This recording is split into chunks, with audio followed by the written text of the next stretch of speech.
Minggu pertama di bulan Ramadan 1445 Hijriah, puluhan warga berbondong-bondong mendatangi Masjid Sultan Suryansah Banjarmasin untuk mengikuti kegiatan buka bersama. Selain itu, juga kegiatan di Masjid Sultan Suryansah ini bukan hanya buka bersama, tapi juga digelar kajian-kajian keagamaan, sholat tarawih berjamaah. Minggu pertama di bulan Ramadan 1445 Hijriah, puluhan warga berbondong-bondong mendatangi Masjid Sultan Suryansah Banjarmasin untuk mengikuti kegiatan buka bersama. Menu berbuka puasa di masjid yang berada di kawasan Jalan Queen Utara, Banjarmasin Utara ini kada hanya bubur, namun disiapkan pula kurma wan minuman teh hangat.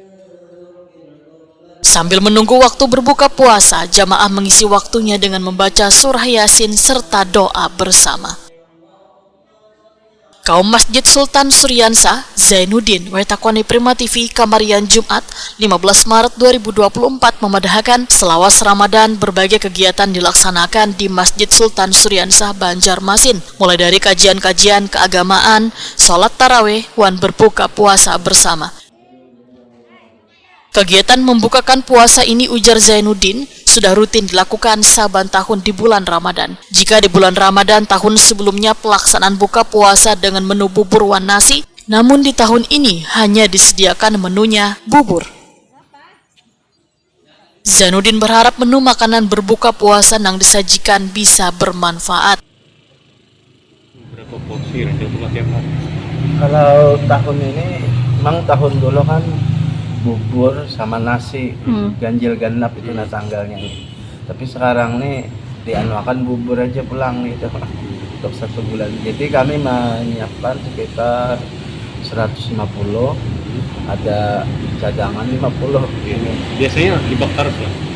Ya lumayan lah karena mungkin masing-masing ada acara mungkin lah, ada jobang penuh. Biasanya di minggu-minggu keberapa nih yang mulai rame? Minggu kedua kah atau di minggu ketiga? Yang pertama nih jangan rame kena menurun. Itu menurun. Kalau untuk ininya penyajiannya nih memang ini kah? Ada khusus yang memasaknya kan nih, Pak? Iya ada, memang ada yang memasaknya. Jadi masjid meminta kepada siapa gitu kan. Nah ada 2 juga supaya jangan terlalu mungkin kalau sebulanan kalau kauyuhan kan. Iya.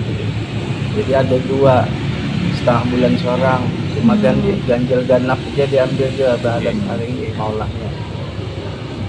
Iya. Kalau ingat kan zaman dulu tuh tradisi apa yang sih paling ramai kalau wilayah masih?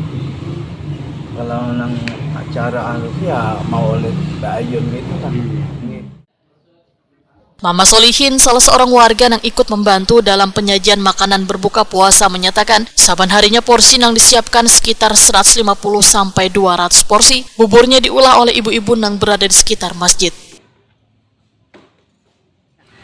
Nih, Cel, ini kan saban hari ini bubuhan pian selama puasa nih menyediakan apa aja nih untuk orang berbuka puasa nih? Ini pernah anu bubur aja. Bubur lah. Kurma, banyak. Amun saban harinya nih buhan pian anu kah? Maksudnya gotong royong jaka bemasaknya itu. Buburnya nih. Mengauti. Ya kami untuk masaknya lain. Iyalah. Biasanya kalau dalam beberapa di minggu-minggu pertama nih masih banyak lah orang yang berbuka puasa di sini kah, ramai aja lah. Iyalah. 200 porsi itu kan. 200 porsi seharinya lah. Memang khusus bubur lah. Bubur. Memang tahun ini kan udah nasi, bubur aja. Dan sudah berapa tahun nih maksudnya menggani di sini mengotak-ngotakan selama puasa ini sudah maksudnya berapa tahun belakangan ini sudah? Ada Jepang kalau 45 tahun. Oh, lawas sudah lah. Memang saban tahun maksudnya bubur nih ciri khas di sini jualan. Celah, berarti kalau yang bubur nih, Cel, setahu pian orang mana aja itu jauh nih? Adakah mungkin mau Panderlon yang datang-datang berbuka puasa nih ada yang paling jauh lah? Jauh, mau kampung tuh pasti. Ngurung sini lah,